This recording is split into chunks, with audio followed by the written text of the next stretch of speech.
Close your eyes, dear listener, and let the world fade into whispers.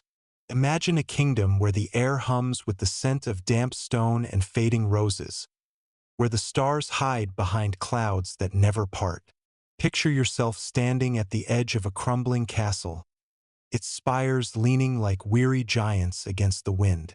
This is the Crooked Kingdom, a land where shadows linger longer than light, where the rivers run sluggish with silt, and where beauty is found in the cracks of things broken. And in this place, there lives a princess, Evelyn, they call her, though whispers name her wicked. Yet, as you'll soon see, she is not what they say.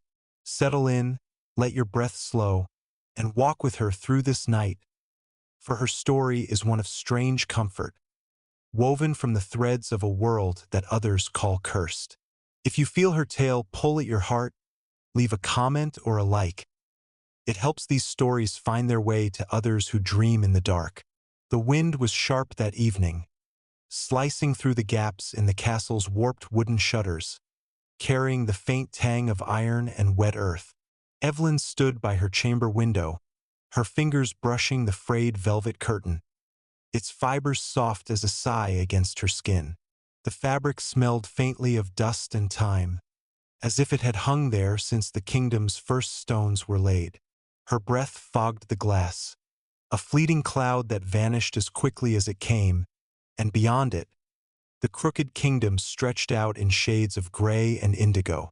The hills slumped under their own weight, dotted with gnarled trees whose branches curled like the fingers of an old storyteller, mid-tale. Torches flickered in the village below, their light weak but stubborn, like embers refusing to die. To anyone else, this land was a place of ruin. Fields too soggy to yield, rivers too murky to drink, skies too heavy with storm. But to Evelyn, it was home, and its imperfections were her lullaby. She pressed her palm against the cold glass, letting the chill seep into her skin, grounding her. The sensation was sharp, like the bite of winter air on bare cheeks, but it was familiar, and familiarity was her anchor. Her gown, a patchwork of silk and linen stitched by her own hands, brushed her ankles, its uneven hems whispering against the stone floor. The sound was soft, rhythmic, like the patter of rain on a roof at midnight. She tilted her head, listening to the distant creak of the castle settling, its beams groaning under the weight of centuries. Somewhere far off, a dog howled, a low, mournful note that blended with the wind's own song. To Evelyn, these were the threads of her world, each one flawed but alive, each one hers. "Princess," came a voice, soft as a shadow, from the doorway. It was Mara, her handmaid, a woman whose face was etched with lines like the cracked earth of the kingdom's fields. Mara's hair, once raven black, was now streaked with silver, and her hands trembled slightly as she carried a tray of bread and wine. The bread was dense, its crust flecked with ash from the oven's ancient fire, and the wine was sharp, almost bitter, pressed from grapes that grew in the kingdom's stubborn vineyards. Evelyn turned, her lips curving into a smile that felt like a secret shared with the night. "You're late," she said, her voice low, teasing, as if the words themselves were meant to drift rather than strike. Mara set the tray on a table carved from dark oak, its surface scarred with knife marks in time. "The kitchens are slow tonight," she replied, her tone carrying the weight of years spent in service. "The fire wouldn't catch and the flour was damp. But you'll eat, won't you?" Her eyes, gray as the clouds outside, held a flicker of worry, though she hid it behind a practiced frown. Evelyn crossed the room, her bare feet kissing the cold stone, each step a quiet vow to this place she loved. She broke the bread, its crust crackling under her fingers, and the scent of charred grain rose, mingling with the faint must of the room. She took a sip of the wine, its tang curling on her tongue, sharp as a memory of summer storms. "It's perfect," she said, and meant it. To her, the imperfections of the meal were a mirror of the kingdom itself. Flawed, yet hers. You might wonder, listener, what it feels like to be a princess in a land where nothing shines. Imagine standing in Evelyn's place, your fingers tracing the rough edge of a table, your ears catching the faint drip of water from a leak in the ceiling. The air is cool, heavy with the scent of old wood and wax, and the world outside hums with its own quiet life. Evelyn was not born to this kingdom's throne. She was a ward, brought here as a child when her own family's lands fell to ruin. The crooked kingdom took her in, its people grumbling, calling her an outsider, a girl with two sharp eyes and a smile that seemed to know too much. They whispered of her wickedness, though none could say exactly what she'd done. Perhaps it was the way she walked through the muddy streets without flinching, or how she laughed when the rains came, soaking her to the bone. To them, her joy in this broken place was unnatural, a kind of quiet rebellion. But let's shift now, dear listener, to another pair of eyes, those of Tom, the castle's young scribe, who watched Evelyn from the shadows of the library. Tom was slight, his hands stained with ink, his shoulders hunched from hours bent over crumbling manuscripts. His world was one of parchment and candlelight, the scratch of his quill a constant companion. The library smelled of mildew and leather, a scent that clung to his woolen cloak like a second skin. He'd seen Evelyn there often, slipping in at dusk to read the old chronicles, her fingers tracing the faded words as if they were a map to some hidden truth. To Tom, she was a puzzle, a princess who should have hated this place, yet seemed to cradle its flaws like a mother might cradle a child. He wondered what she saw in the kingdom's crooked spires, its sour wine, its people who turned away from her gaze. Evelyn, Tom had said once, his voice barely above a whisper, as they stood among the shelves. The candle between them flickered, casting shadows that danced like ghosts on the walls. Why do you stay? This place, it's dying. His words hung in the air, heavy as the damp that seeped into the stones. Evelyn had looked at him, her eyes catching the light like polished obsidian, and her smile was slow, deliberate. Dying? She'd said, her voice soft as the rustle of pages. No, Tam. It's alive in ways you haven't learned to see. She'd touched the spine of a book, her fingers lingering on its cracked leather, and the gesture was so tender it made Tom's chest ache. He didn't understand her, not then, but the memory of her words stayed with him, sharp as the cold air he breathed now, watching her from across the room. The kingdom was not kind to its people. The fields yielded barely enough to feed the villages, and the winters were long, wrapping the land in frost that bit at fingers and toes. Yet Evelyn moved through it all with a grace that seemed to defy the mud and the cold. She walked the streets at twilight, her cloak dragging through puddles, the hem heavy with water. The townsfolk watched her, their faces pinched with hunger and suspicion, muttering about the princess who smiled at their misery. She's wicked, they said, their voices low, as if afraid she might hear. She thrives where we suffer. But Evelyn heard, and she let their words slide off her like rain. She stopped at the baker's stall, her fingers brushing the rough crust of a loaf, its warmth seeping into her skin. The baker, a man named Hal, glared at her, his hands dusted with flour, his apron stained with years of labor. "What do you want, princess?" he asked, his voice rough as the gravel underfoot. "Bread," she said simply, her voice carrying the warmth of a hearth. She handed him a coin, its edges worn smooth, and took the loaf, cradling it against her chest. The smell of it, yeasty, slightly sour, filled her lungs, and she closed her eyes for a moment, savoring it. Hal watched her, his frown deepening, but he said nothing more. To him, she was an enigma, a girl who should have been cloaked in finery, yet chose to walk among them, her boots caked with the same mud as theirs. Evelyn didn't care for their judgment. She loved the weight of the bread in her hands, the way the wind tugged at her hair, the way the kingdom's flaws felt like a song only she could hear. Now, listener, imagine your Tom again, standing in the library, the air thick with the scent of old books and melting wax. You see Evelyn across the room, her silhouette framed by the window, the moonlight painting her in shades of silver and shadow. You wonder what it is about this place that holds her so tightly. Is it the castle's crumbling walls, their stones warm from the day's faint sun? Is it the people, their voices rough but alive, their hands calloused from work? Or is it something deeper, something you can't name, like the pulse of the earth itself? Tom didn't know, but he felt it too, sometimes, a flicker of something alive in the kingdom's decay, something that made his quill pause over the page. The night deepened, and Evelyn returned to her chamber, the bread and wine still warm in her hands. She sat by the fire, its flames small but fierce, spitting sparks that smelled of pine and char. The room was quiet now, save for the crackle of the logs and the distant howl of the wind.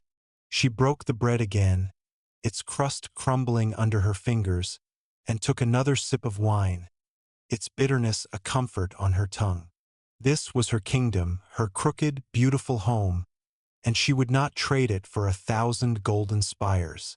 But outside, beyond the castle walls, whispers grew louder, whispers of a storm coming, of a shadow darker than the kingdom's own. Evelyn didn't know it yet, but the world she loved was about to shift, and she would stand at its heart, her smile as steady as the stars that refused to shine. And so, dear listener, let this night hold you gently. Think of Evelyn, her fingers tracing the edges of a broken world, her heart beating in time with its flaws. What is it about this place that calls to her? What secrets does she carry in her quiet smiles? The answers lie ahead, hidden in the shadows of the crooked kingdom. Sleep now, and let the story linger, like the echo of a distant bell. Tomorrow the wind may tell us more. Picture yourself, dear listener, wrapped in the quiet of a late evening, the world outside your window softened by dusk. The air carries a hint of frost, sharp and clean, and the faint glow of a candle flickers nearby, its light trembling like a heartbeat. You're back in the crooked kingdom, where the stones of the castle hum with secrets, where the wind weaves stories through the cracks in the walls. Evelyn, the princess they call wicked, stands at the heart of this tale, her presence as steady as the earth beneath her feet. Her love for this flawed land is a melody only she seems to hear, but tonight something stirs, a shadow deeper than the kingdom's own.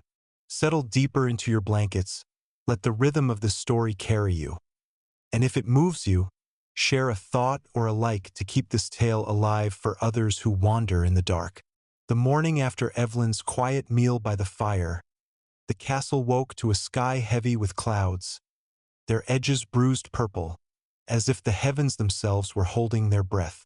The air was thick, smelling of wet stone and the faint, sour tang of overripe apples left to rot in the orchards. Evelyn stood at the edge of the great hall, her boots sinking slightly into the uneven floor, its stones worn smooth by centuries of footsteps. The hall was vast, its ceiling lost in shadows, and the long table before her was scarred, its wood darkened by spilled wine and the weight of forgotten feasts. Tapestries hung limp on the walls, their threads frayed, depicting battles and kings whose names had faded into whispers. The room was cold, the kind of cold that settled into your bones, but Evelyn felt it as a caress, a reminder that she was alive in this place that others called forsaken. She ran her fingers along the table's edge, the wood rough under her touch, splintered in places where knives had carved careless marks.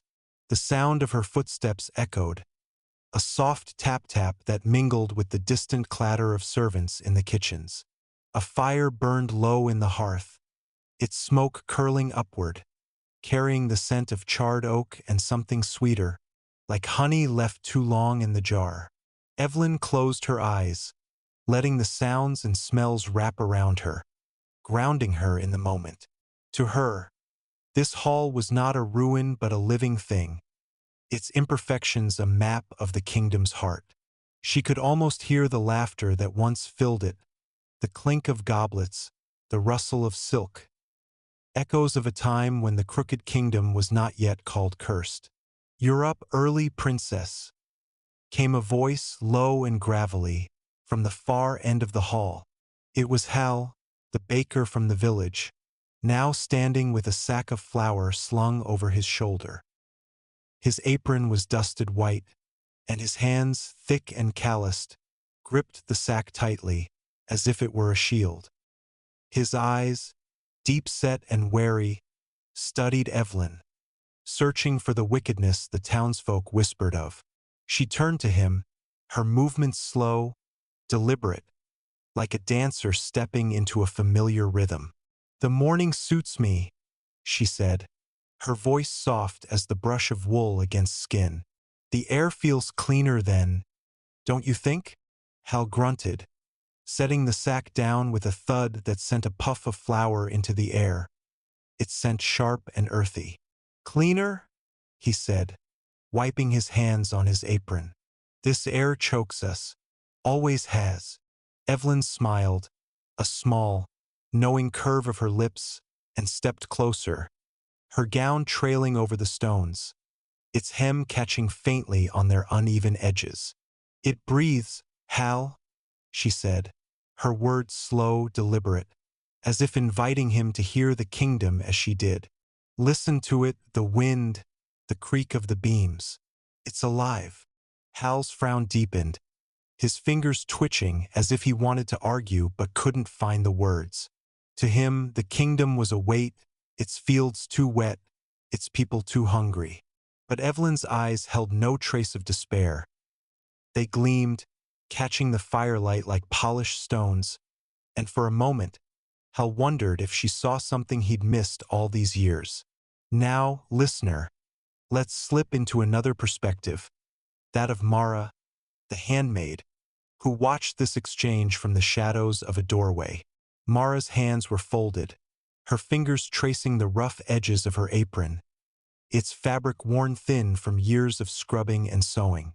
The hall smelled of flour and smoke, but beneath it lingered the faint, musty scent of old straw, carried in on Hal's boots. Mara had served the castle since she was a girl, her life woven into its stones as surely as the tapestries on the walls. She remembered Evelyn's arrival, a child of 10, thin as a reed, her eyes too large for her face, her hands clutching a tattered cloak. The kingdom had not wanted her then, an outsider from a fallen house, but Mara had seen something in her even then, a quiet strength, like a root pushing through stone. "Evelyn," Mara had whispered that first night, tucking the girl into a bed that smelled of damp wool and lavender. "This place is hard, but it's yours now." The child had looked at her, her eyes bright with something Mara couldn't name, and said, "It's not hard, it's home." Now, watching Evelyn speak to Hal, Mara felt that same flicker of wonder. The princess stood tall, her hair catching the light, its strands dark as the night but streaked with auburn, like embers in a dying fire. Her voice was steady, her words weaving a spell that made even Hal pause, his hands still on the flour sack. Mara wondered, as she often did, what it was about this broken kingdom that Evelyn loved so fiercely. The morning wore on, and Evelyn left the hall, her steps carrying her to the castle's courtyard, where the air was sharp with the scent of frost and rotting leaves. The cobblestones were slick underfoot, their surfaces uneven, and her boots sank into the gaps, the cold seeping through the leather. She didn't mind. The chill was a reminder of the kingdom's pulse, its rhythm slow but steady. The courtyard was quiet, save for the soft clink of a blacksmith's hammer in the distance and the rustle of bare branches overhead, their tips scraping the sky like fingers reaching for something lost. Evelyn knelt by a patch of earth, her fingers brushing the soil, its texture gritty and damp, smelling of rain and time. A single flower grew there, its petals pale and wilting, but to her, it was beautiful, a fragile defiance against the kingdom's decay. "You'll catch your death out here," came a voice, sharp but not unkind. It was Tom, the scribe, stepping into the courtyard, his cloak pulled tight against the wind. His boots crunched on the stones, and the sound was crisp, like the snap of a twig underfoot. His hands were tucked into his sleeves, ink-stained fingers hidden from the cold, and his breath puffed white in the air. Evelyn looked up, her eyes meeting his, and for a moment, the world seemed to hold its breath. "The cold doesn't bother me," she said, her voice soft, almost a whisper, as if the words were meant for the wind alone. She stood, brushing the soil from her hands, its grit lingering under her nails, a reminder of the earth she'd touched. Tom shifted, his cloak rustling, the fabric heavy with the scent of old parchment and wax. "You're strange, Evelyn," he said, his tone caught between curiosity and frustration. "This place, it's falling apart. The people starve, the walls crumble. Why do you smile at it?" His words were sharp, but his eyes were soft, searching her face for an answer he could understand. Evelyn tilted her head, her hair falling over one shoulder, and she stepped closer, her boots leaving faint prints in the damp earth. "Because it's real, Tom," she said, her voice low warm, like the glow of a candle in a dark room. "It's not perfect, but it's honest. Every crack, every hunger, it's all part of its story." The wind picked up, carrying the distant sound of a bell tolling in the village, its notes uneven, as if the metal itself were tired. Evelyn turned her face into the breeze, letting it tug at her hair, its touch cool and fleeting. Tom watched her, his chest tight with questions he didn't know how to ask. He thought of the chronicles he'd read, the ones that spoke of the crooked kingdoms past, of kings who fought for gold that never came, of harvests that withered before they could ripen. Yet here was Evelyn, a princess who seemed to find joy in the very things that broke others' hearts. He wanted to understand, but the words stuck in his throat, heavy as the stones around them. Back in the castle, the day unfolded slowly, like a flower opening to a sun that barely shone. Evelyn moved through the halls, her presence a quiet thread weaving through the lives of those around her. She stopped by the kitchens, where the air was thick with the scent of boiling broth and burning wood, the heat of the ovens wrapping around her like a shawl. She spoke to the cooks, their hands red from scrubbing pots, their voices rough with fatigue. She visited the stables, where the horses stamped in their stalls, their breath warm and grassy, the straw underfoot crunching softly. Everywhere she went, she carried a warmth that seemed to defy the kingdom's chill, a light that flickered in her eyes even when the skies were gray. But whispers were growing, listener, whispers that reached even Evelyn's ears. In the village, the townsfolk spoke of a storm, not of rain, but of something darker, something that crept in the shadows of the hills. They said the rivers were slowing, their waters turning black as ink. They said the wolves in the forests were bolder, their howls closer each night. And they said it was her fault, the wicked princess, who smiled at their suffering, who thrived where they faltered. Evelyn heard these words, carried on the wind like ash, but she did not flinch. She stood by her window that night, the glass cold against her palm, the air heavy with the scent of rain yet to fall. The kingdom was hers, flaws and all, and she would hold it close, even as the shadows deepened. And so, dear listener, Let the night wrap you in its quiet embrace. Think of Evelyn, standing alone, her heart a mirror to a kingdom that others call broken. What is it that stirs in the dark? What secrets does the wind carry? Secrets even she cannot yet name. Sleep now, and let the story hum softly in your dreams. Tomorrow, the shadows may speak.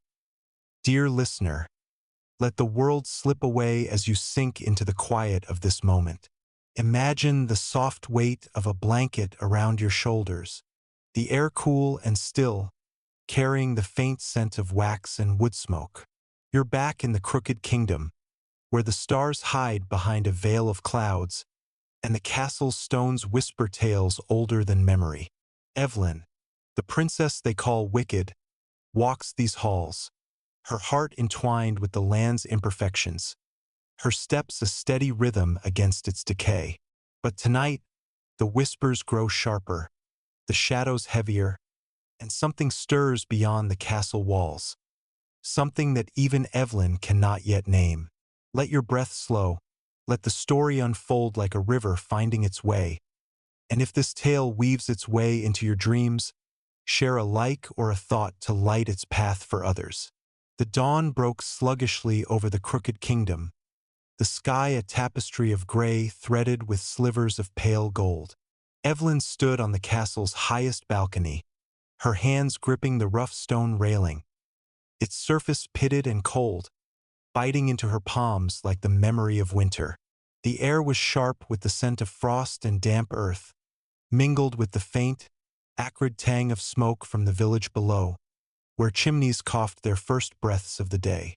Her cloak, heavy with dew, clung to her shoulders, its woolen fibers coarse but warm, like the embrace of an old friend. She leaned forward, her eyes tracing the horizon where the hills slumped, their slopes cloaked in mist that moved like a living thing, curling and uncurling in the faint breeze. The world was quiet, save for the distant caw of a crow, its cry jagged, like a tear in the morning's hush. Evelyn's breath clouded before her, a fleeting ghost that dissolved into the chill. She loved these mornings, when the kingdom felt like a secret shared only with her. The stones beneath her feet were uneven, their edges smoothed by time, and each step sent a faint vibration through her, grounding her in this place she called home. The balcony overlooked the courtyard, where puddles gleamed like shards of a broken mirror, reflecting the sky's muted light. Beyond, the village stirred, roofs sagging under moss, fences leaning as if tired of standing. To others, this was a land of ruin, its fields too wet, its people too weary. But to Evelyn, it was a canvas, its flaws painted in strokes of resilience, each crack a story, each shadow a song. Princess, a voice cut through the quiet, sharp but trembling, like a bell struck off key. It was Tom, the scribe, climbing the narrow stairs to the balcony, his cloak flapping like a bird's broken wing. His boots scraped the stone, the sound gritty, and his breath came in quick puffs, visible in the cold air. His hands, stained with ink, clutched a leather-bound book, its edges frayed, its pages smelling faintly of mildew and wax. "You shouldn't be out here," he said, his voice low, urgent. "The wind's too sharp, and there's talk in the village." His eyes, pale as the morning mist, darted to hers, searching for something. Understanding, perhaps, or fear. Evelyn turned, her movements slow, deliberate, her cloak brushing the stone with a soft rustle, like leaves stirred by a breeze. "Talk," she said, her voice warm, steady, like the glow of a lantern in a storm. "There's always talk, Tom. Let them whisper." She smiled, a small, secret curve of her lips, and stepped closer, her boots leaving faint prints in the dew. Tom's shoulders tensed, his fingers tightening on the book, its leather creaking under his grip. "This is different," he said, his words heavy, sinking into the air like stones into a still pond. They say the rivers are turning black, that the wolves are circling closer. They say it's you, your wickedness. The word hung between them, sharp as the wind, but Evelyn didn't flinch. She reached out, her fingers brushing the book in Tom's hands, its surface cool and worn, like the skin of an ancient tree. Wickedness, she murmured, her voice soft as a sigh, is just a name for what they don't understand. She tilted her head, her hair catching the faint light, its auburn streaks glowing like embers. Tell me, Tom, what do you see when you look at this kingdom? Her question was gentle, but it carried a weight, like the first drop of rain before a storm. Tom hesitated, his gaze drifting to the horizon, where the hills seemed to sag under their own weight. The air was heavy now, the scent of smoke growing stronger, mingling with the damp, earthy smell of the courtyard below. He thought of the chronicles he'd read, their pages brittle, their words fading. Tales of a kingdom that once dreamed of greatness but fell to its own flaws. I see struggle, he said at last, his voice barely above a whisper. Hunger, cold, a place that takes more than it gives. His fingers twitched, as if the book in his hands could shield him from the truth of his words. Evelyn stepped closer, her presence warm despite the chill, her eyes holding his with a quiet intensity. And yet it gives, she said, her words slow, deliberate, like the drip of water from a cave's roof. It gives us the smell of rain on stone, the sound of the wind through broken walls, the taste of bread baked in a dying fire. It gives us life, Tom, in all its cracks. She turned back to the railing, her hands resting lightly on the stone, and for a moment, Tom saw the kingdom through her eyes. A place not of ruin, but of resilience, its scars a testament to its survival. Now, listener, let's shift to Mara's perspective. As she stood in the castle's kitchen, her hands buried in dough, its texture sticky and cool, smelling of yeast and flour. The room was warm, the oven's heat wrapping around her like a shawl, but the air carried a faint bitterness, as if the fire itself were tired. Mara's fingers worked the dough, her movements slow, rhythmic, each need a quiet prayer for the day ahead. She'd heard the whispers too, carried on the lips of servants and villagers alike. The rivers darkening, the wolves growing bold, the blame falling on Evelyn. Mara's heart ached at the thought, her hands pausing, the dough soft and heavy under her palms. She remembered Evelyn as a child, her small hands clutching a loaf of bread, her eyes bright with wonder at the kingdom's muddy streets. Why do they hate her? Mara murmured to herself, her voice lost in the crackle of the fire. The kitchen door creaked, and Hal entered, his boots heavy with mud, the scent of earth and straw clinging to him. He carried another sack of flour, its weight bowing his shoulders, and set it down with a thud that sent a faint cloud into the air. They're gathering in the square, he said, his voice rough, like gravel underfoot. Talking of curses of the princess. They want answers. His eyes met Mara's, and for a moment, they shared a silent worry, the kind that comes from years of living in a kingdom that never quite heals. Mara wiped her hands on her apron, its fabric coarse against her skin, and nodded. Let them talk, she said, her voice steady but soft. Evelyn will face them as she always has. In the village, the air was thick with tension, the square crowded with faces pinched by cold and hunger. The cobblestones were slick with frost, their surfaces gleaming faintly under the weak sun. A woman named Lila stood at the center, her shawl pulled tight, its wool smelling of lanolin and smoke. Her voice was sharp, cutting through the murmur of the crowd. The rivers are poison, she said, her words trembling with anger. The wolves hunt our children, and she walks among us, smiling, as if our pain is nothing. The crowd stirred, their breaths visible in the cold, their hands clutching tools and cloaks, the air heavy with the scent of unwashed wool and fear. Evelyn heard of the gathering and descended to the village, her steps slow, her cloak dragging through the mud, its hem heavy and wet. The crowd parted as she approached, their eyes wary, their whispers falling silent. She stood before them, her hair catching the faint light, her hands open, palms up, as if offering something unseen. "Speak," she said, her voice calm, warm, like the glow of a hearth in a storm. "Tell me what you fear." Her words were a challenge, but soft, inviting, and for a moment, the crowd hesitated, caught in the quiet strength of her gaze.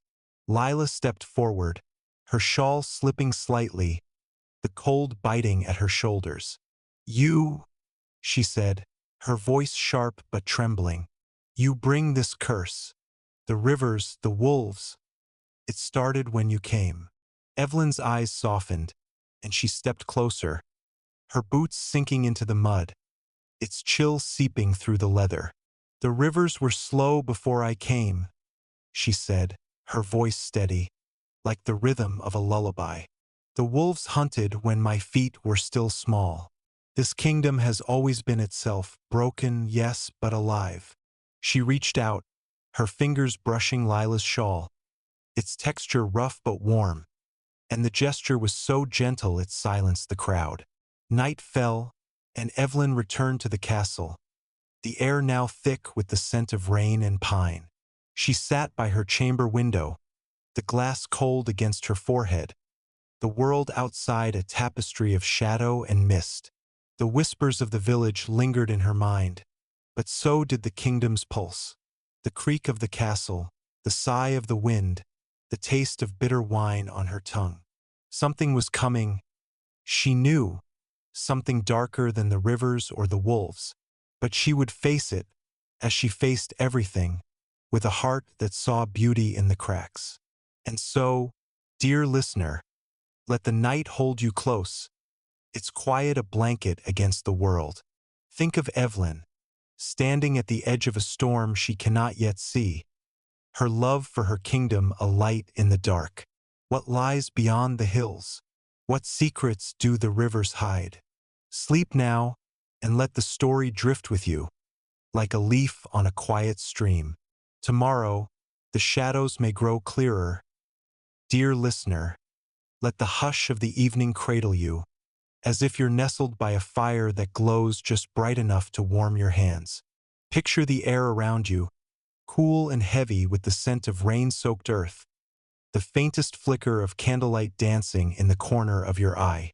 You're back in the crooked kingdom, where the stones of the castle hold stories in their cracks, where the wind carries secrets older than the hills. Evelyn, the princess they call wicked, stands at the heart of this world, her love for its flaws a quiet rebellion against the whispers that grow louder each day.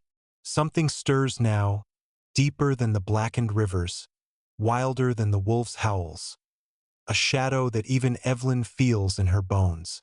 Settle in, let your breath match the slow rhythm of this tale, and if it weaves its way into your heart, share a like or a comment to guide its light to others who wander in the dusk. The night was deep when Evelyn slipped from the castle, her cloak wrapped tight, its wool heavy with the damp of the evening, smelling faintly of lanolin and smoke. The air was thick, carrying the sharp tang of wet moss and the distant, metallic scent of the river that wound through the kingdom like a tired vein. Her boots sank into the muddy path, each step a soft squelch that echoed in the stillness, blending with the low hum of crickets hidden in the grass. The sky above was a heavy quilt of clouds, their edges faintly silvered by a moon that refused to show its face. Evelyn moved with purpose, her breath steady, her hands brushing the coarse fabric of her cloak, its texture grounding her as she walked toward the river, the heart of the whispers, the source of the village's fear. The riverbank was slick, its soil dark and glistening, like the hide of some ancient beast. Evelyn knelt, her knees pressing into the cold earth, its chill seeping through her gown, sharp and alive against her skin. She reached out, her fingers grazing the water's surface, its touch icy, sending a shiver up her arm that felt like a warning. The river was slow, its current barely a murmur, and it carried a faint stench of decay. Rotted leaves, perhaps, or something older, deeper. In the dim light, the water looked black, not with the sheen of night, but with a heaviness that seemed to swallow the stars. Evelyn leaned closer, her reflection wavering, her face framed by hair that caught the faint glow of a distant torch, its auburn streaks like threads of fire in the dark. "You shouldn't be here," came a voice, low and rough, cutting through the river's soft hum. It was Hal, the baker, standing a few paces away, his silhouette broad against the misty air. His boots were caked with mud, the scent of flour and sweat clinging to him, and his hands were clenched, as if holding back words he didn't want to speak. Evelyn rose slowly, her movements fluid, her cloak dragging through the mud with a soft, scraping sound, like a whisper against stone. "The river called me," she said, her voice warm, steady, like the glow of a hearth in a storm. "It's speaking, Hal. Can't you hear it?" Her eyes met his, bright and unyielding, and for a moment, Hal felt the weight of her gaze, like a hand pressing gently on his chest. Hal shifted, his boots crunching on the gravelly bank, the sound sharp in the quiet night. "It's poison," he said, his voice thick with the village's fear. "The water's gone wrong, princess. The fish are dead, the crops are failing. And they say—" He paused, his breath catching, visible in the cold air. "They say it's you." The words hung heavy, like the mist that curled around them, and Evelyn's smile was slow, soft, as if she'd heard them 1,000 times before. She stepped closer, her boots leaving faint prints in the mud, and reached out, her fingers brushing the sleeve of Hal's coat, its fabric coarse and damp. "The river was slow before I came," she said, her voice a lullaby, "and the crops struggled when my hands were still small. This is our kingdom, Hal. Its flaws are its voice. Now, listener, let's slip into Tom's perspective, as he watched from the shadows of a gnarled tree, its bark rough under his hands, smelling of sap and thyme.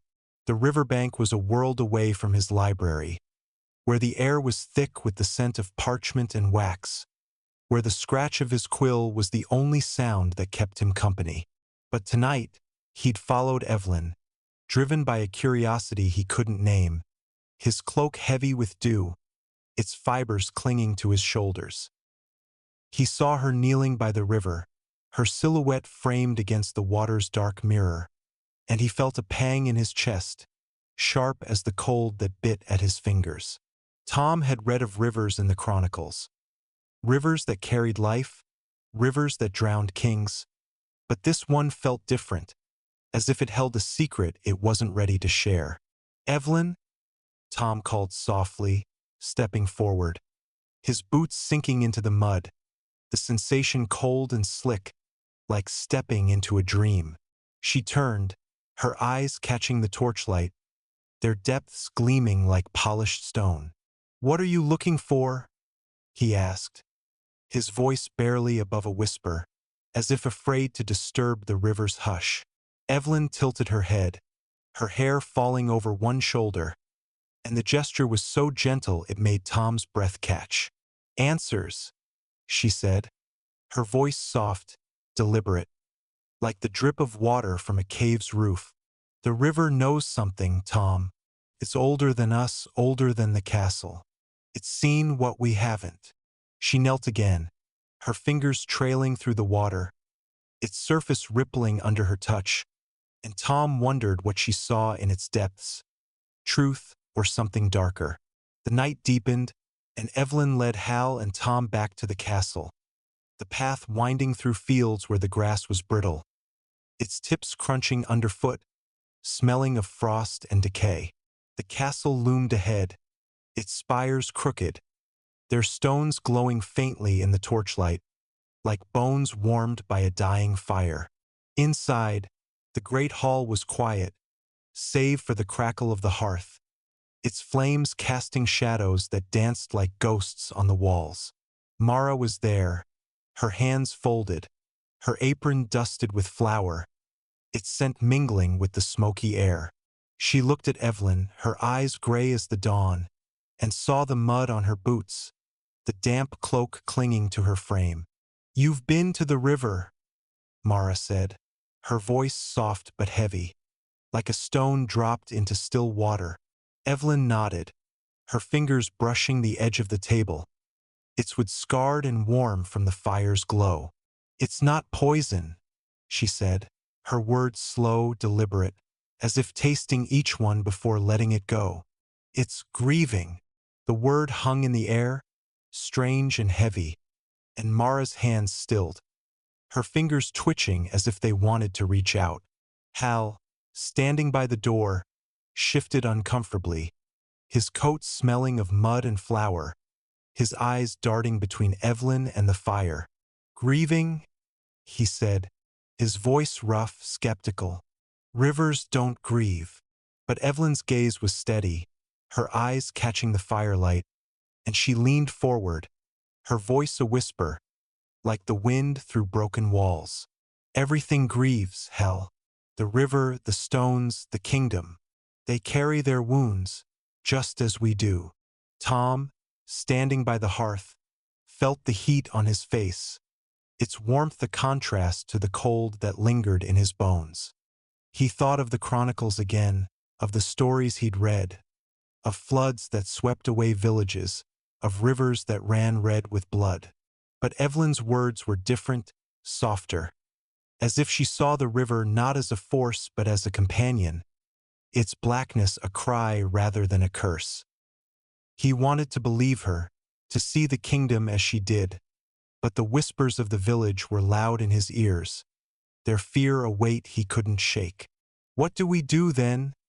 he asked, his voice trembling, like a leaf caught in the wind. Evelyn looked at him, her smile faint but warm, and said, "We listen." The night stretched on, and Evelyn sat by the fire, a cup of wine in her hands, its bitterness sharp on her tongue, its warmth spreading through her chest. The room was quiet now, save for the crackle of the flames and the distant howl of a wolf, its cry long and mournful, like a song for the kingdom itself. She thought of the river, its dark waters heavy with secrets, and of the whispers that followed her like shadows. Something was coming, she knew, a storm, a truth, a reckoning. But she would face it, as she faced everything, with a heart that found beauty in the broken, a soul that sang with the kingdom's flaws. And so, dear listener, let the night wrap you in its gentle arms, its quiet a balm for the soul. Think of Evelyn, sitting by the fire, her eyes tracing the dance of the flames, her heart beating in time with the river's slow pulse. What does the river know? What shadows creep closer, unseen in the dark? Sleep now, and let the story linger, like the echo of a distant wolf's cry. Tomorrow, the truth may rise from the depths. Dear listener, let the quiet of the evening settle over you like a soft, heavy blanket, its edges frayed but warm.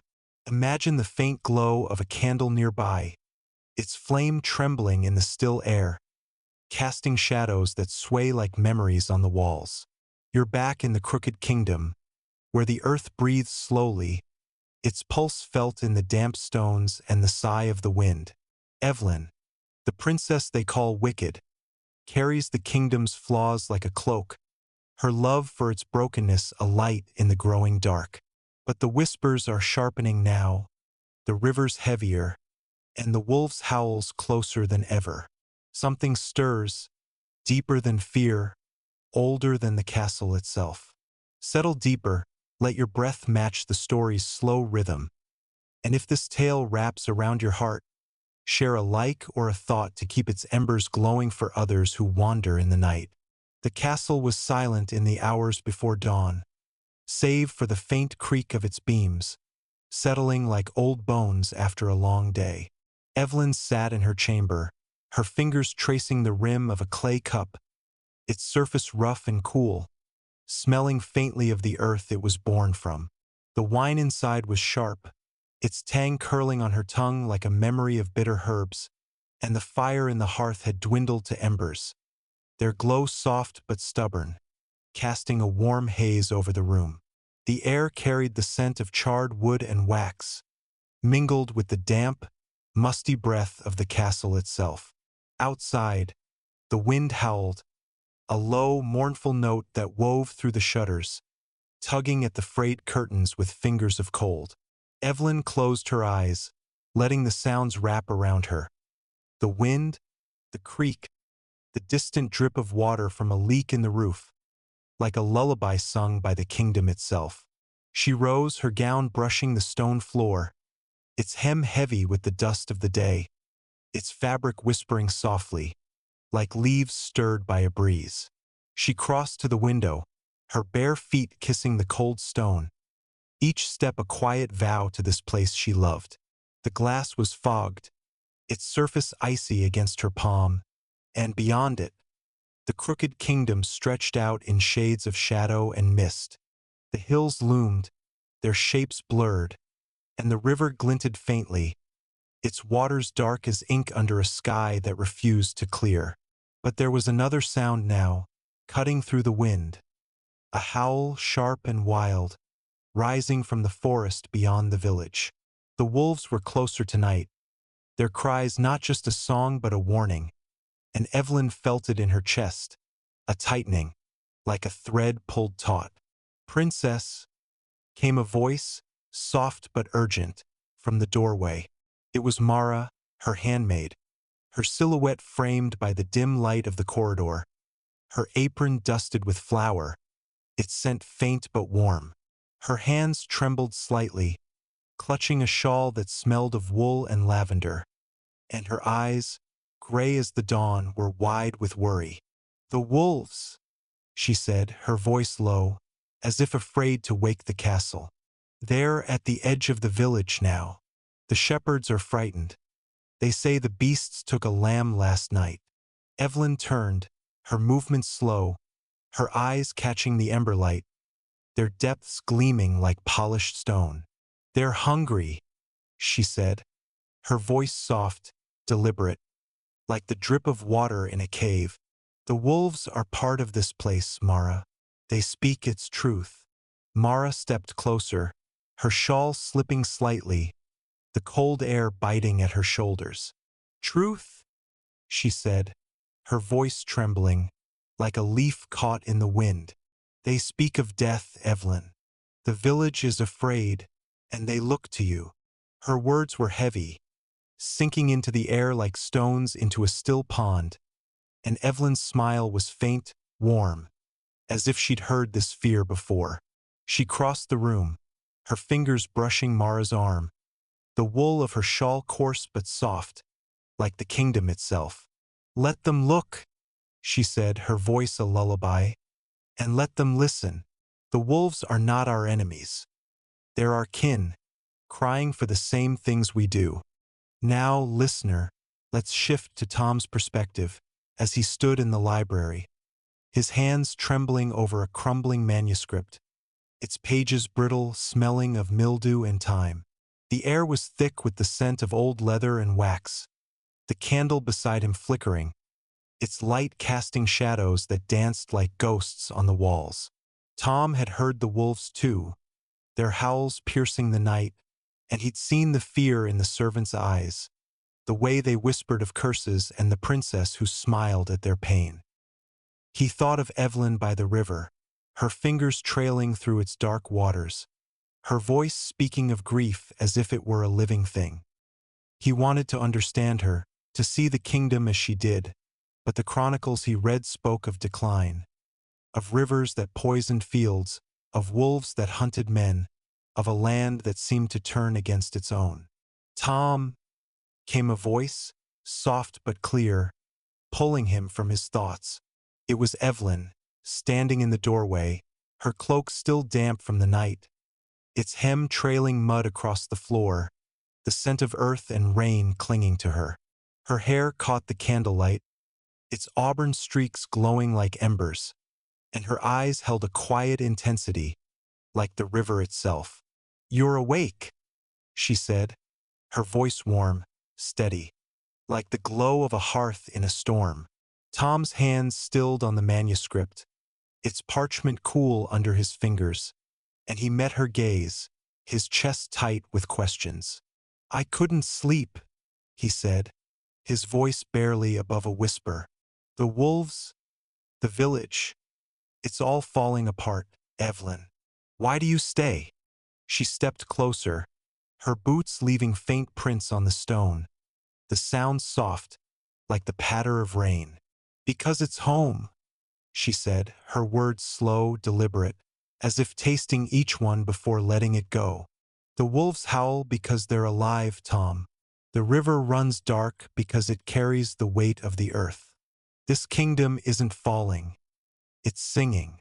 She reached out, her fingers brushing the manuscript, its edges crumbling under her touch, and Tom felt a shiver, not from cold but from the weight of her words.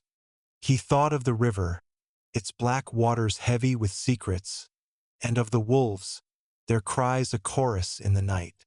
For a moment, he saw it, her kingdom, not broken but alive, its flaws a melody only she could hear. The day unfolded slowly, the castle stirring with the clatter of pots and the murmur of voices. Evelyn moved through the halls, her presence a quiet thread weaving through the lives of those around her. In the courtyard, she knelt by the wilting flower she'd seen before, its petals pale and fragile, its scent faint but sweet, like a memory of spring. The air was cold, carrying the tang of frost and smoke, and the cobblestones were slick under her knees, their chill seeping through her gown. She heard the wolves again, their howls faint but growing, and she felt their hunger, their wildness, as if it were her own. The village was gathering again, their voices sharp with fear, their hands clutching tools and torches, the air thick with the scent of unwashed wool and anger. Evelyn went to them, her step steady, her cloak dragging through the mud, its weight a comfort against her shoulders. The square was crowded, the cobblestones gleaming under the weak sun, and Lila stood at the center, her shawl pulled tight, her voice sharp as a blade. "The wolves are your doing," she said, her eyes fixed on Evelyn, her words trembling with rage. "You brought this curse, princess. You and your wicked heart." The crowd murmured, their breaths visible in the cold, their hands tightening on their tools.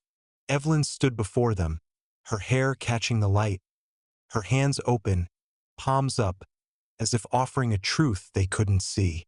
"The wolves are hungry," she said, her voice calm, warm, like the glow of a candle in a storm. "So are we. They hunt because they must, just as we fight to live. They're not our curse, they're our mirror." The crowd fell silent, their eyes wary, their whispers fading into the wind.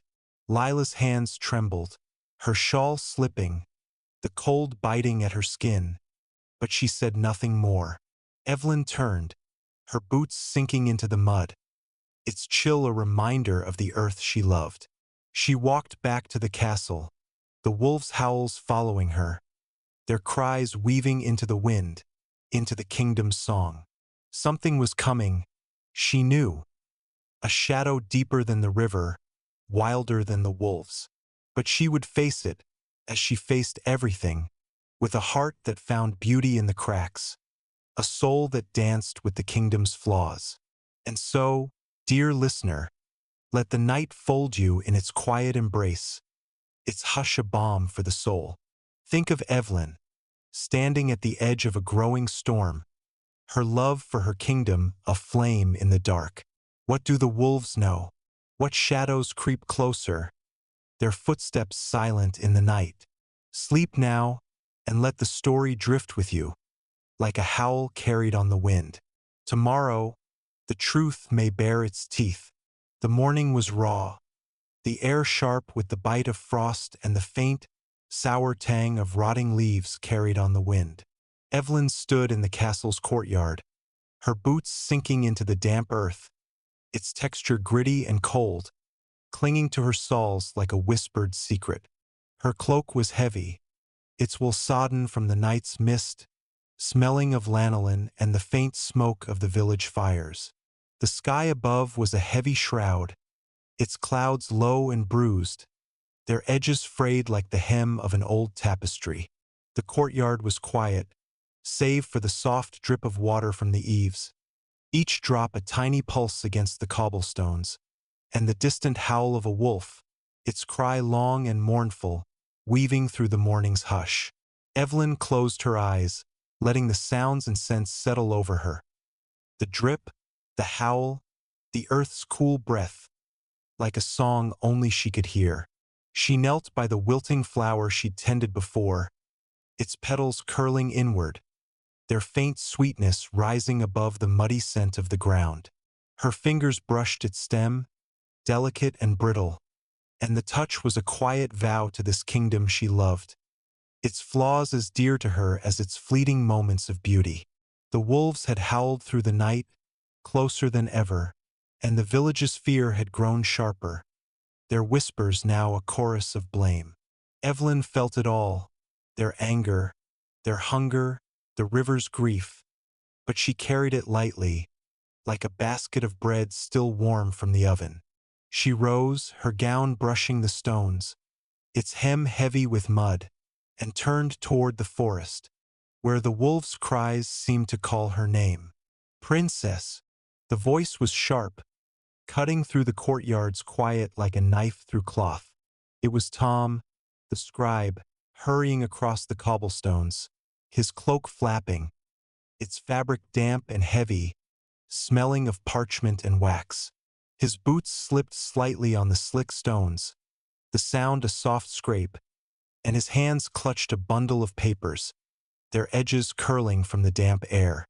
His eyes, pale as the morning mist, were wide with urgency, and his breath puffed white in the cold.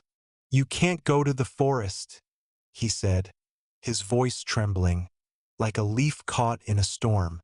"The wolves, they took another lamb last night. The villagers are arming themselves, talking of a hunt. And they're saying—" He paused, his fingers tightening on the papers, their rustle faint but sharp. "They're saying you called the wolves." Evelyn turned, her movements slow, deliberate, her cloak trailing over the stones with a soft, dragging sound, like a whisper against the earth. "Called them?" she said, her voice warm, steady, like the glow of a lantern in a darkened room. "No, Tom. I listened to them, as I listened to the river, the stones, the wind." Her eyes met his, their depths catching the faint light, gleaming like polished obsidian. She stepped closer, her boots leaving faint prints in the mud, and reached out, her fingers brushing the papers in his hands, their texture rough and cool, like the bark of an ancient tree. "What do your chronicles say about the wolves?" she asked, her words soft, inviting, as if drawing him into her world. Tom hesitated, his breath catching, the air around him thick with the scent of frost and ink. "They say, the wolves were here before us," he said, his voice low, uncertain. "Before the castle, before the village. They say they guarded the land, but turned wild when the rivers began to die." His fingers twitched, the papers crinkling under his grip, and he looked at Evelyn, searching her face for answers he couldn't find in his books.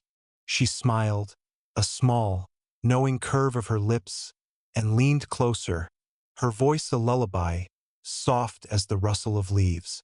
"They're not wild, Tom," she said. "They're grieving like the river.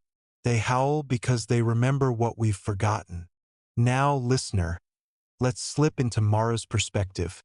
as she stood in the castle's kitchen, her hands buried in dough, its texture sticky and warm, smelling of yeast and flour.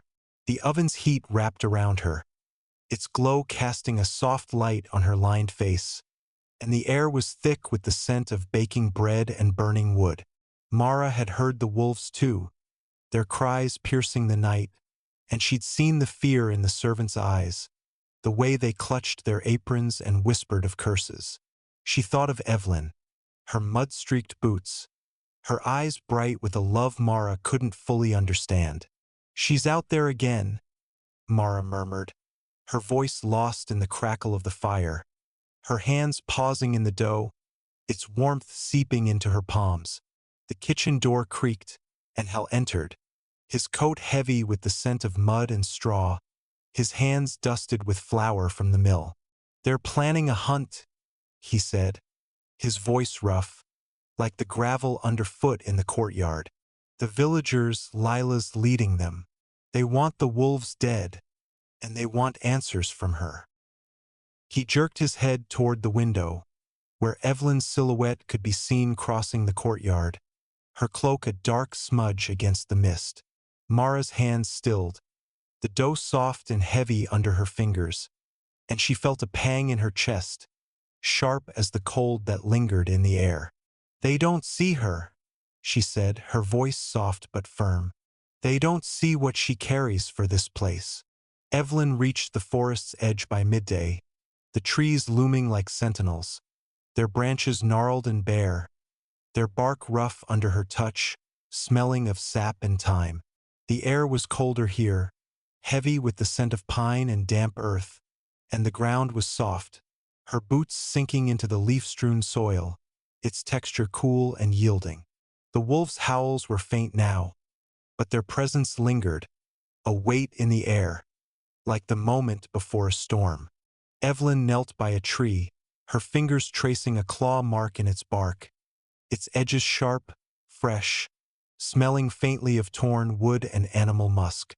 She closed her eyes, listening, the rustle of leaves, the snap of a twig, the distant rush of the river. The forest was alive, its pulse strong, and she felt it in her own heartbeat, as if the kingdom itself were speaking through her. "You're mad to come here," came a voice, sharp but quiet, from behind a tree. It was Lila, the village woman, her shawl pulled tight, its wool smelling of smoke and sweat. Her hands clutched a pitchfork, its tines gleaming faintly in the weak light, and her eyes were hard, glittering with fear and anger. "The wolves will tear you apart," she said, her voice trembling, like a string about to snap. Evelyn rose, her movements slow, her cloak brushing the ground, its hem heavy with earth. "They won't," she said, her voice calm, warm, like the glow of a hearth in a storm. "They're not our enemies, Lila. They're hungry, like us. They're part of this place, like us." Lila's hands tightened on the pitchfork, its wood creaking, and she stepped closer, the air between them thick with the scent of pine and tension. "You speak as if you know them," she said, her words sharp, accusing. "As if you're one of them." Evelyn's smile was faint, soft, and she reached out, her fingers brushing the air near Lila's shawl, not touching but close enough to feel its warmth. "I know them because I listen," she said, her voice a whisper, like the wind through the trees. "The wolves, the river, the stones, they all speak, Lila. They tell us what we've forgotten." The forest grew quiet, the wolves' howls fading into the distance, their cries swallowed by the wind. Evelyn turned, her boots sinking deeper into the soil, its chill a reminder of the earth she loved. The village was gathering, their torches flickering like stars in the dusk, their voices sharp with fear and resolve. Something was coming, Evelyn knew, a truth buried in the kingdom's heart, a shadow that tied the river to the wolves, the earth to the sky. She would face it, as she faced everything, with a heart that found beauty in the broken, a soul that sang with the kingdom's pulse. And so, dear listener, let the night hold you gently, its quiet a soft embrace. Think of Evelyn, standing at the forest's edge, her love for her kingdom a flame that burns steady in the dark. What do the wolves carry in their cries? What truth lies buried in the earth's deep pulse? Sleep now, and let the story drift with you, like a leaf on a silent stream. Tomorrow, the shadows may step into the light. The forest was still as Evelyn walked back toward the castle, the air heavy with the scent of pine and wet moss, its coolness brushing her cheeks like a lover's touch. Her boots sank into the soft earth, each step a muffled thud, the soil clinging to her soles, its texture gritty and cold, smelling of decay and life intertwined.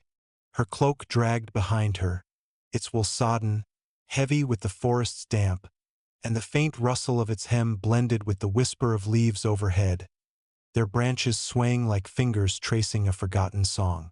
The wolves were silent now, their howls swallowed by the night, but their presence lingered, a weight in the air, like the moment before a storm breaks. Evelyn paused, her fingers brushing a tree's bark, its surface rough and cool, etched with claw marks that smelled faintly of torn wood and musk. She felt the kingdom's pulse here, steady and slow, as if the earth itself were breathing with her. The castle loomed ahead, its spires crooked, their stones glowing faintly in the torchlight, like bones warmed by a dying fire. Evelyn entered through a side gate, its iron hinges creaking, the sound sharp and metallic, cutting through the night's hush. The courtyard was empty, save for the soft drip of water from a cracked fountain, its basin slick with moss, its scent earthy and green. She crossed to the great hall, her boots leaving faint prints on the stone, each step echoing softly, like a heartbeat in a quiet room. The hall was dim, the hearth's fire reduced to embers, their glow casting a warm haze over the scarred table, its wood smelling of spilled wine and thyme. Evelyn sat, her fingers tracing its edges, their roughness a comfort, like the kingdom's own flawed skin. "Princess," came a voice, soft but heavy, from the shadows. It was Mara, her handmaid, standing by the hearth, her hands folded, her apron dusted with flour, its scent faint but warm, like bread cooling on a rack. Her shawl was pulled tight, its wool smelling of lavender and smoke, and her eyes, gray as the dawn, held a quiet worry. "The village is restless," she said, her voice low, trembling, like a leaf caught in the wind. "They're planning to hunt the wolves at dawn.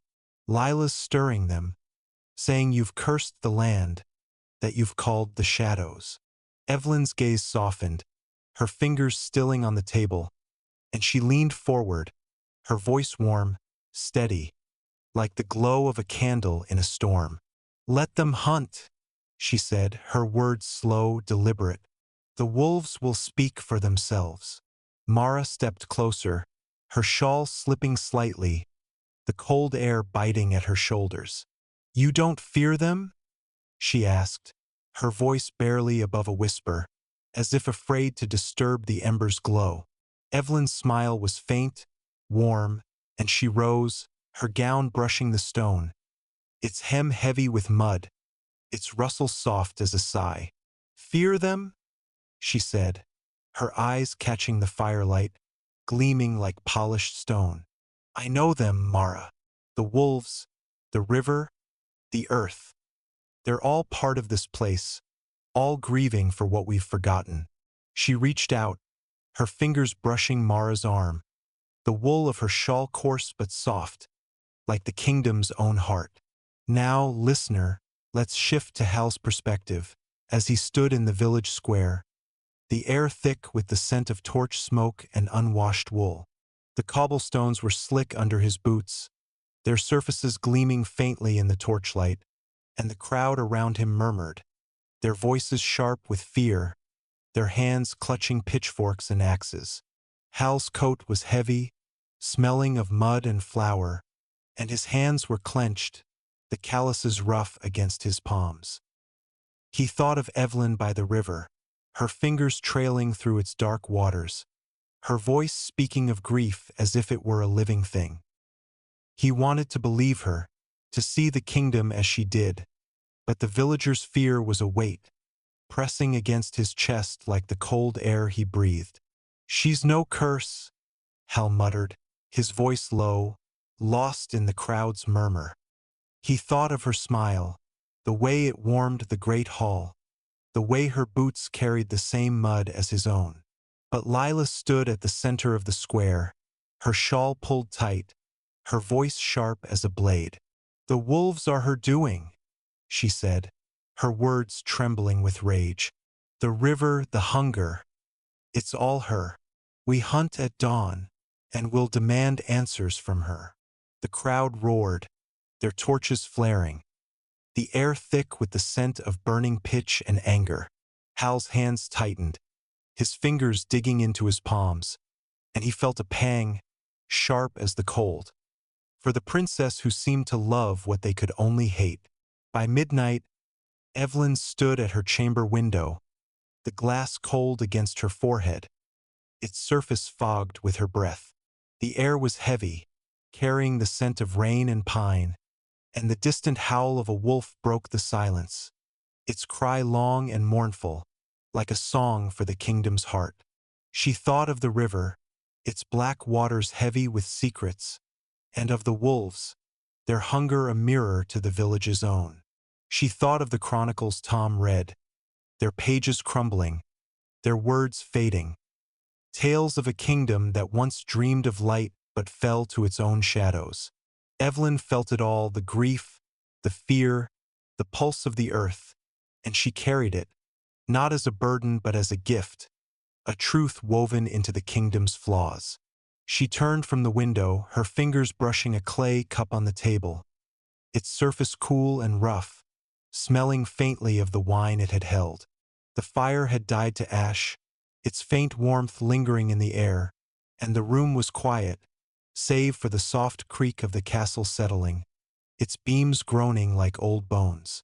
Evelyn sat, her gown pooling around her, its fabric heavy with the day's mud, and she closed her eyes, listening, the drip of water, the sigh of the wind, the faint howl of the wolves.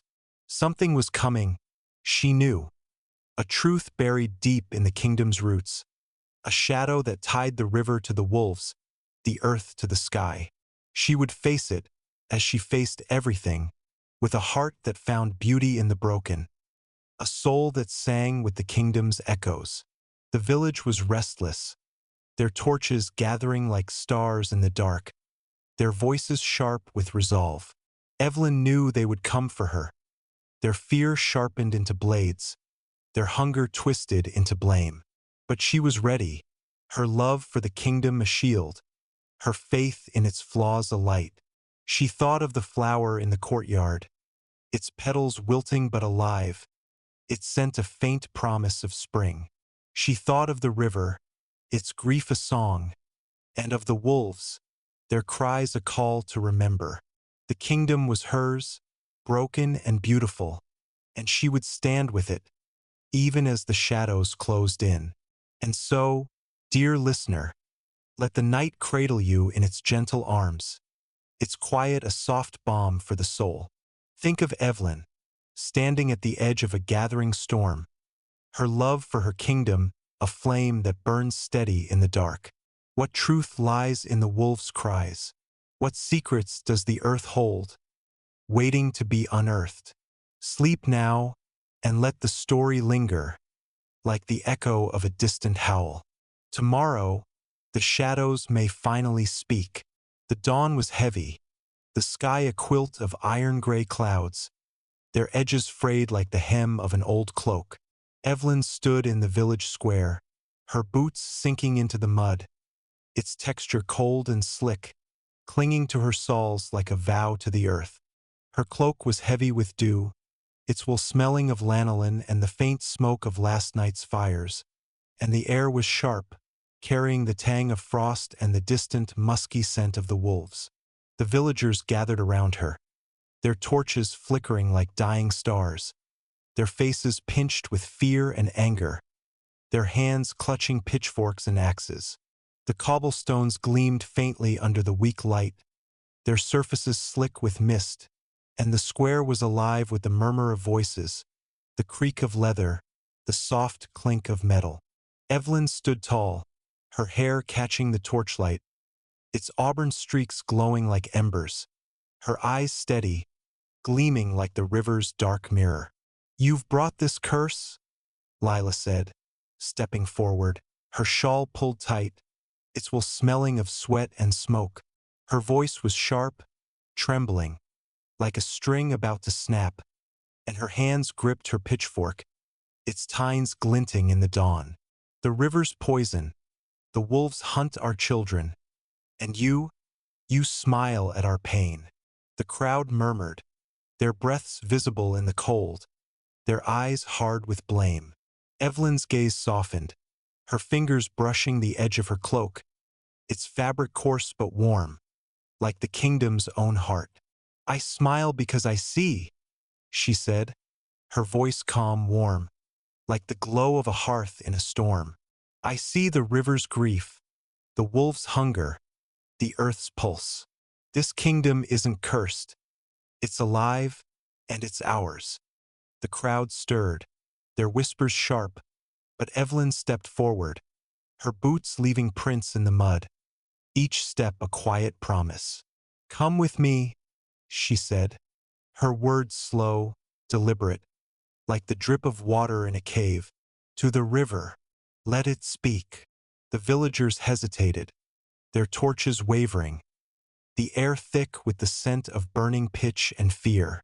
But something in her voice, its warmth, its steadiness, pulled them, and they followed, a reluctant tide, their footsteps heavy on the cobblestones, their breaths mingling with the mist. "Now, listener, let's slip into Tom's perspective," as he walked among the crowd, his hands clutching a leather-bound book, its pages brittle, smelling of mildew and wax. The air was cold, biting at his fingers, and his cloak was heavy, its fabric damp with the morning's dew. He thought of Evelyn's words in the library, her fingers tracing the chronicles, her voice speaking of a kingdom that sang through its flaws. He saw her now, leading the villagers, her silhouette framed against the river's dark gleam, and he felt a pang in his chest, sharp as the cold that clung to his skin. The river was close, its scent heavy, rotted leaves, wet stone, something older, and its surface was black, rippling slowly, like a dream reluctant to wake. Evelyn knelt by the riverbank, her knees sinking into the mud, its chill seeping through her gown, sharp and grounding. She reached out, her fingers grazing the water, its touch icy, sending a shiver up her arm, like a memory of the kingdom's heart. The crowd gathered behind her, their torches casting a flickering glow, their shadows dancing on the water's surface. "Listen," Evelyn said, her voice soft, a lullaby woven into the river's murmur. "The river carries the earth's grief, centuries of hunger, of loss, of forgotten promises. It's not poison, it's truth." She dipped her hand deeper, the water cold against her skin, and pulled up a handful of silt, its texture gritty, smelling of time and decay. "This is our kingdom," she said, holding it out, the silt slipping through her fingers, glinting faintly in the torchlight. Lila stepped forward, her pitchfork lowered, her shawl slipping, the cold biting at her shoulders. "Truth?" she said, her voice trembling, not with anger now but with doubt. "What truth can this bring?" Evelyn rose, her movements slow, her cloak dragging through the mud, its hem heavy and wet. "The truth of who we are," she said, her eyes meeting Lila's, their depths warm, unyielding. "We're the river, the wolves, the earth. We're broken, but we're alive. We've forgotten how to listen, but we can learn again." Her words hung in the air, soft but heavy, like the mist that curled around them, and the crowd fell silent, their torches wavering, their breaths slow. From the forest, a wolf howled, its cry long and mournful, weaving through the dawn like a thread through cloth. The villagers flinched, their hands tightening on their weapons, but Evelyn turned toward the sound, her face calm, her smile faint but warm. "They're not our enemies," she said, her voice a whisper, like the wind through the trees. "They're our kin, crying for the same things we do. Home, survival, a place to belong." She stepped into the water, its cold biting at her ankles, its current tugging gently, like a hand guiding her forward. The crowd watched, their fear softening, their eyes tracing her silhouette against the river's dark mirror. Mara stood at the edge of the crowd, her hands folded, her apron dusted with flour, its scent faint but warm, like bread cooling on a rack. She thought of Evelyn as a child, her small hands clutching a loaf, her eyes bright with wonder at the kingdom's muddy streets. "She sees what we cannot," Mara murmured, her voice lost in the river's hum, her hands trembling slightly, the wool of her shawl coarse against her fingers. Hal was beside her, his coat heavy with mud, his eyes fixed on Evelyn, his chest tight with a truth he was only beginning to understand. "She's not wicked," he said, his voice rough but soft, like gravel smoothed by a stream. "She's us." The wolves howled again, closer now, their cries a chorus that blended with the river's murmur, the wind's sigh, the earth's pulse. Evelyn stood in the water, her gown soaked, its fabric clinging to her legs, its weight a comfort, like the kingdom's own embrace. She turned to the villagers, her hair catching the torchlight, her hands open, palms up, as if offering the river itself. "This is our home," she said, her voice warm, steady, like the glow of a hearth in a storm. "Its flaws are ours, its grief is ours, its life is ours. We can hate it or we can love it. I choose love." Her words were a vow, a song, a truth that sank into the earth, into the hearts of those who listened.